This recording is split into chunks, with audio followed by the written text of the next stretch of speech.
నా పేరు గుడివాడ గురునాథరావు.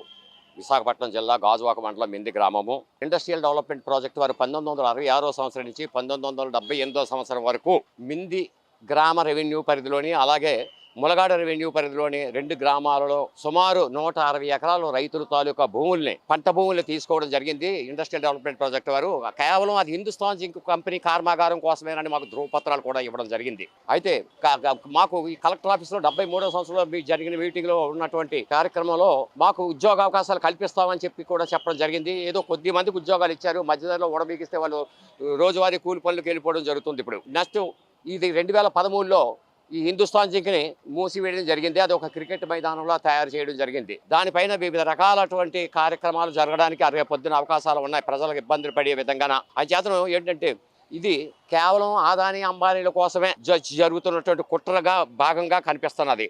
ఇప్పుడు ఆ భూముల్ని రైతు వారసులకి తిరిగి ఇచ్చి వేయాలని చెప్పేసి గతంలో ట్రేడ్ యూనియన్ నాయకులు అవనియండి, లేకపోతే ప్రజా సంఘాలు అవనియండి చేయడం జరిగింది. తర్వాత సర్దుమణిగిపోయింది. ఇప్పుడు నేను గత 8-9 సంవత్సరాల నుంచి కలెక్టర్ ఆఫీస్ చుట్టూరు తిరగడం, పలు ఫిర్యాదులు అందించడం, అట్ల తాలూకా ఎక్నాలజీలు కూడా ఉండడం కూడా జరుగుతుంది నా వద్ద. దీని విషయమై ఒక అడ్వకేట్ గారిని కలవ పబ్లిక్ ఇంట్రెస్ట్ నోటీసులు పంపించడం జరిగింది, ఏటీసీపీసీ నోటీసులు పంపించడం జరిగింది, రిమైండర్ నోటీసులు పంపించడం జరిగింది, అలాగే ఫైనల్ నోటీసులు కూడా పంపించడం జరిగింది. నేను రేపు మాపు మళ్ళీ హైకోర్టుకి వెళ్ళిపోవడం కూడా జరగడం జరుగుతుంది.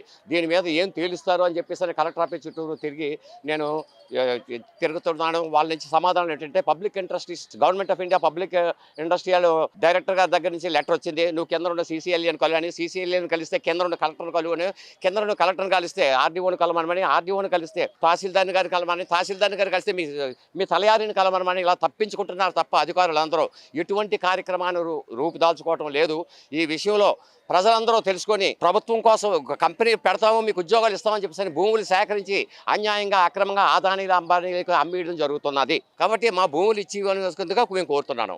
ఎమ్మెల్యే గారిని కలిస్తే అది నేనేం చేయలేను అని చెప్పేసి చెప్పడం జరిగింది. గతంలో నేను మంత్రిగా మా అబ్బాయి ఉన్నాడు అమర్నాథ్ గారు, ఆయనకి కూడా ఇవ్వడం జరిగింది. ఆయన చేతులు ఎత్తేయడం జరిగింది. మరి దీనికి ఎక్కడ లోపం జరిగిందో అది కొన్ని విషయాలు నాకు తెలుసు, జరిగిన లోపాలు ఏంటన్నది.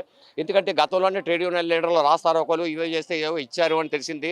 అలాగే మరి మా లాయర్ గారు కూడా కొంచెం అటు ఇటుగా మాట్లాడారు. మరి దాని గురించి కూడా నాకు తెలియదు. ఇప్పుడు నేను ఎట్టి పరిస్థితుల్లో వదిలే ప్రసక్తి లాదలేదు. కలెక్టర్ గారు కూడా మా సచివాలయానికి ఫోన్ చేయడం జరిగింది. గురునాథరావు అట సో ఫోన్ నెంబరు, ఆయన దగ్గర ఏదో జింక్ రికార్డు ఉన్నదట, జెరాక్స్ కాపీలు ఇమ్మని చెప్పేసి నాకు కూడా కోరడం జరిగింది. కానీ మా అడ్వకేట్ గారు చెప్పింది విధంగా అయితే మాత్రం ఎట్టి పరిస్థితుల్లో ఇవ్వద్దు, ఆధార్ లేకపోతే కలెక్టర్ ఆఫీస్లోనే అని చెప్పేసి చెప్పడం జరిగింది.